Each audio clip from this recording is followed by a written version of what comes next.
Hey everyone, it's Mom of Two, Wife of One. I know you guys are thinking, it's not Thursday. Why am I seeing her pop up on my notifications? Because I'm sure you all have already clicked the bell to get notifications when my videos come out. And I'm sure you guys have already liked my channel. I'm sure you guys share the videos when I post them. I know all of that stuff. So you're probably wondering, why is she up here on a non-Thursday not talking about Married at First Sight? Well, I was having a discussion with a cousin of mine, and she has a daughter who I believe will be 5 or just turned 5, but a late birthday. She's not in school, and so she's homeschooling her. And she realized the past year and a half that she spent at a daycare, the daycare didn't really teach her much. So she's kind of starting from scratch, teaching her daughter her ABCs, and she's good with her letters, identifies them, but she's having difficulty writing her letters. She doesn't like to sit still and like sit at a table and learn. She likes to be up and play and do all that stuff. So I was trying to help her and was coming up with ways to teach her child while at the same time her child is still having fun and not really realizing that she's learning. And she was like, you know what, cuz, you should do a video on this. And I said, you know what?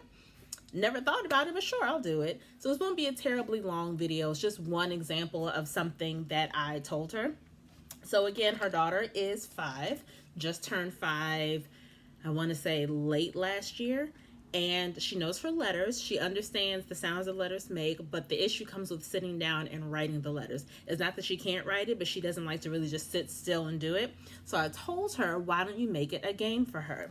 For example, my cousin, who's the mom, can kind of get into character, and you guys can do this at home as well. She can get into character and come up with a storyline. Let's say your child's name is Donna.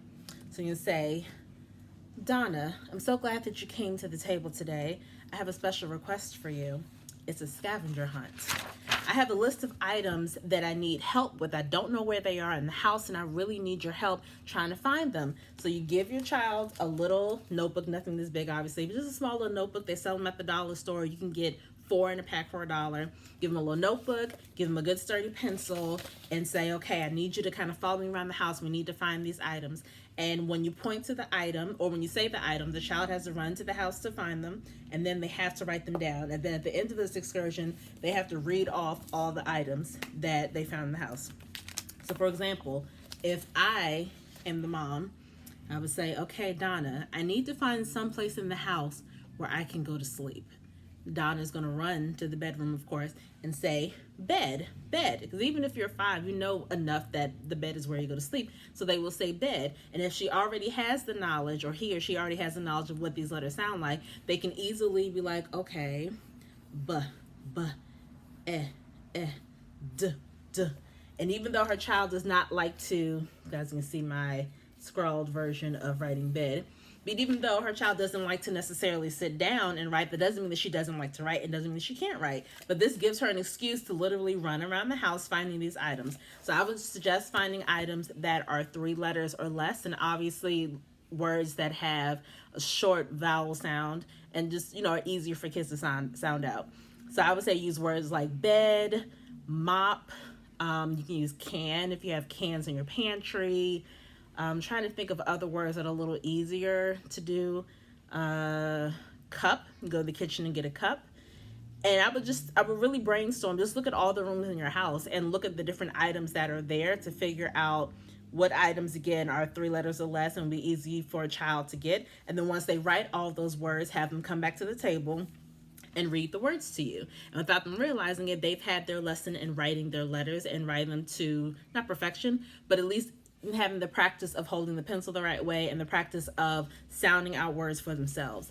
And what you could do is come up with a series of activities like this for an entire week. Maybe Monday you do the scavenger hunt. Maybe Tuesday you focus on not just how the words are spelled, and obviously this isn't like a writing exercise, but you focus on how the words are spelled. Maybe they can do some kind of activity to sound out the word. Like if you just read the same words, bed, mop, can, cup, and your child has to do jumping jacks for every letter in their word. So if they say, okay, bed, go, they can say B, E, D, And if it's can, maybe they run in place for that time. Or maybe if it's cup, they do 3 push-ups or whatever, activity you feel. So you can have different activities like this throughout the day, or not throughout the day, but throughout the week. So say Monday, scavenger hunt. Tuesday, you have to do a physical activity related to each word. Maybe Wednesday, they can do something fun like draw, all these different things. But again, with drawing, obviously they're 5, they're not necessarily going to be Picasso at this point, but by drawing the picture and then labeling the picture, that's giving them another opportunity to write the word and also to learn other words, because they may draw a picture and say, well, mommy, how do I spell pillow?